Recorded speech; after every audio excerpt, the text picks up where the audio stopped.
the most outstanding idea that surfaced from our strategic planning process was the possibility of building a partnership with the Historically Black College to have a satellite campus here in Milwaukee to help to train young people to fuse the culture, the pride here. And so Daryl came up with the acronym. Can you tell what it is? Yes, the acronym, as you see, is MECA, but it stands for the Milwaukee Enterprise Community Campus Alliance. And so, right. And so,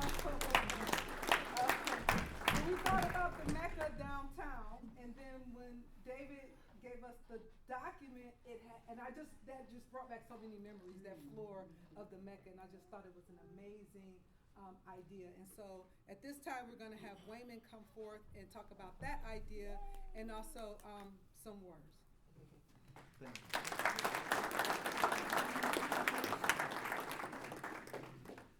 So, guys, I began my career in Milwaukee in this corridor.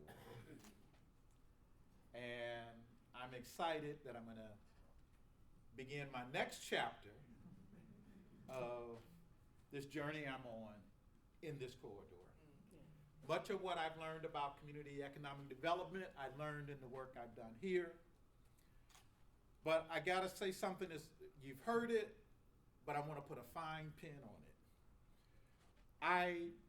When I was asked to join the 30IC board, I ran. It is the best board I've seen in the country. The board, how they work together, the synergy. Willie talked about that. Our leader, Cheryl. We're focused on self-determination. We're focused on how we can uplift this community. And that uplift include our new strategic plan. And our strategic plan is also based on this term of Mecca. The definition of Mecca is a place for gathering of the people. There's also a religious connotation. But before the religious connotation, Mecca meant the spot where people came together.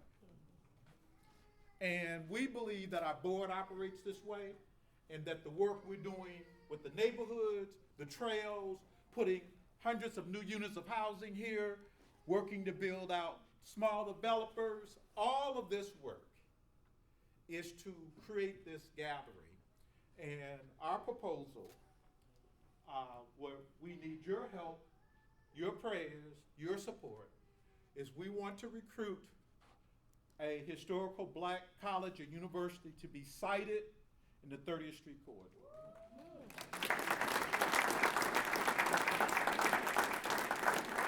HBCUs are a unique institution in this country. They're some of the oldest institutions in the country.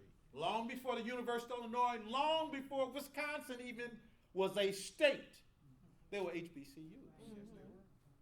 70% of all African Americans have professional degrees, have completed medical school or law school, came through a HBCU. HBCUs are a prosperity-making machine. They create wealth from generation to generation by moving our young people into college education and to professional life. But there's another dimension that my mentor reminded me of. You know, we don't have a whole lot of PhDs in Milwaukee's black community. There's a few, but not that many. But one thing that HBCUs do is for every June that's teaching, there's 5 academic staff that come out of the neighborhoods so that HBCUs, wherever they're at, they're not only educating young men and women, maybe some not that old, but they also are providing jobs and opportunity for the people who live in those neighborhoods that we all know do not have enough jobs and opportunities. Prosperity. We envision prosperity. We see it. We can almost taste it. We know that putting a college and university as a long-term generational institution is far better than prisons, juvenile facilities, or halfway houses. Because what we know, no matter where the university or college is, those are the places that's building a working class, that's building a middle class. I'll end on HBCUs on a university that isn't an HBCU, but it's played a significant role in this community that, in my opinion, has those same values, and that's Alverno. Every job that I've had, every success that you guys talked about, there was an Alverno woman that was either in front of me or behind me. Everyone from when I was at Westside, starting in 1980s, to when I left WIDA. Alverno is one of the few universities that is actually teaching minorities. We want to bring another one, a HBCU, to do what others to date have not been able to do, to successfully graduate the young people out of our Northside neighborhoods into the American middle class. That's our goal. That's the crown in the jewel. I'm sorry, the jewel in the crown that is of our strategy around connecting the corridor and all of its neighborhoods and making sure there's prosperity everywhere. Last, I am the new chair. As I said, I love my team. I love the organization. I love this community.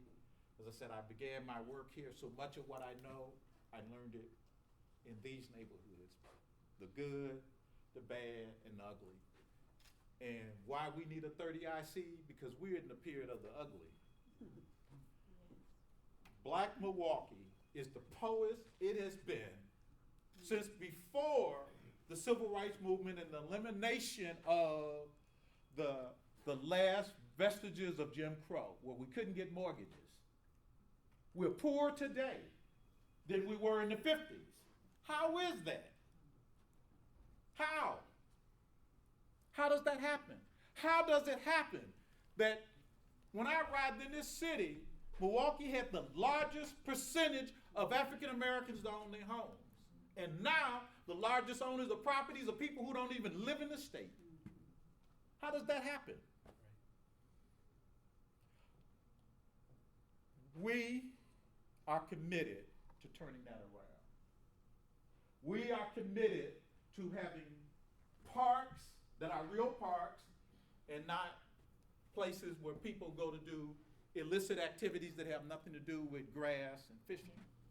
We are committed to providing opportunities for people to have recreation in their neighborhood. We're committed to providing an opportunity for people to own their home. And we're committed to helping the people here take their creativity, their God-given skill, and manifest it in these neighborhoods in this corridor.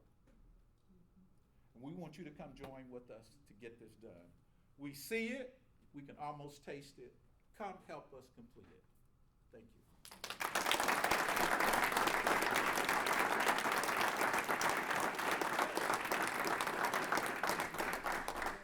We are so blessed. Thank you, Wyman, for agreeing to chair our board. That's our time. If you want to join us, what's up? Go ahead, Willie. Can any of you imagine that man being retired?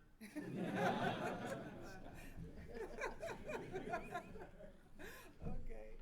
Shout out to Mr. Elamine. Thank you for coming. He's done a lot of work to lay the foundation here. And so, again, join us, support us. We definitely need corporate partners. We need to fundraise. We need partners. There's other areas of the strategy that need to be built out, health, violence, all of these different things. So please join us.